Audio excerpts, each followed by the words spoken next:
역사 교과서에는 삼국의 성장 과정이 고구려, 백제, 신라 순으로 설명되어 있습니다. 그리고 우리는 아무 의심 없이 서술된 순서에 따라 삼국이 세워졌다고 받아들이죠. 그런데 말입니다. 교과서의 연표에는 삼국의 성립 순서가 신라, 고구려, 그리고 백제로 표시되어 있습니다. 즉 신라가 막내인 동시에 맏형이라는 건데요. 대체 왜 이런 모순이 생긴 걸까요? 궁금증을 풀 단서가 연표의 괄호 안에 적힌 한 권의 책, 그리고 그 책을 통한 연구 방식이 있습니다. 이제껏 한 번도 배워보지 못한 역사 제대로 읽기, 지금 시작합니다. 삼국사기는 1145년 김부식이 편찬한 역사서로 우리나라 역사서 중 가장 오래된 책입니다. 김부식은 한 가지 원칙 아래 삼국사기를 편찬했습니다. 수리 부작, 서술하되 지어내지 않는다. 그런데 어쩌면 당연한 이 원칙 때문에 그는 후대 유학자들로부터 비판을 받습니다. 비합리적으로 보이는 이야기까지 그대로 기록해버렸다는 거죠. 대표적인 사례가 바로 건국신화입니다. 알에서 태어난 주몽과 혁거세가 각각 고구려와 신라를 건국했다는 이야기.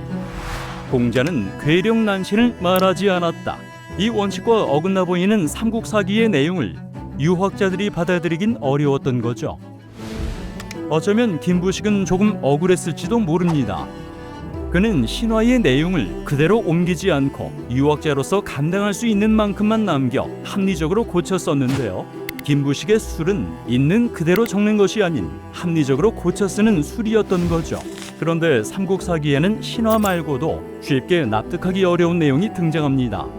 지나치게 오래 산 사람들이 나오거든요. 게다가 모순된 내용까지 발견됩니다. 삼국사기 백제 본기에는 마한이 서기 9년에 멸망했다고 기록되어 있습니다. 그런데 고구려 본기에는 서기 122년 고구려가 마한과 함께 요동을 침입했다는 내용이 등장합니다. 이미 113년 전에 멸망한 나라가 멀쩡히 존재했다니 김부식도 이런 모순을 몰랐던 건 아니었습니다. 따라서 나름의 합리적인 해석을 기록했죠. 하지만 이렇게 정리될 문제는 아니었습니다. 백제가 마한을 병합했다는 삼국사기의 기록이 동시대의 또 다른 목격자와 정면으로 충돌했기 때문인데요. 바로 중국의 역사서 삼국지입니다. 지금 우리가 살펴볼 삼국지는 유비, 관우, 장비의 도원결의로 시작하는 소설이 아니라 역사책인 정사 삼국지입니다. 이 책에는 위, 초고, 삼국뿐 아니라 그 주변 여러 나라의 정보도 담겨 있는데요. 역사학자들은 3세기의 중국인들이 관찰한 만주와 한반도의 모습을 전하는 동의전의 내용에 주목했습니다. 역사서는 사건과 가까운 시기에 기록된 것일수록 신빙성이 높다고 보기에 이 기준에서 삼국지 동의전은 한국 고대사의 실상을 보여주는 1급 사료라고 여겨졌죠. 문제는 이 기록이 전하는 3세기 한반도의 모습이 삼국사기와 크게 다르다는 건데요. 삼국사기에 따르면 백제는 건국 직후 1세기 초 마한을 멸망시키고 그 땅을 차지했습니다.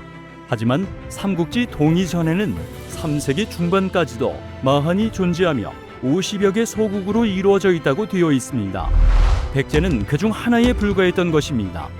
신라도 마찬가지입니다. 삼국사기에서는 일찍부터 강력한 국가였지만 삼국지 동의전에서는 진한의 12개 나라 중 하나로 등장할 뿐입니다. 같은 시대지만 다른 모습이죠. 일제강점기 일본인 역사학자들은 이 문제에 주목했습니다. 그들은 삼국지 동의전에 비중을 두고 연구했고 중국 기록에 없는 왕은 가짜라고 주장했죠. 그 결과 고구려 태조왕, 백제 근초고왕, 신라 법흥왕 이전의 왕들이 역사에서 지워졌습니다. 그리고 삼국사기와 중국 사서에 관련 기록이 등장하는 고구려를 삼국 중 가장 먼저 등장한 국가로 인정하였죠.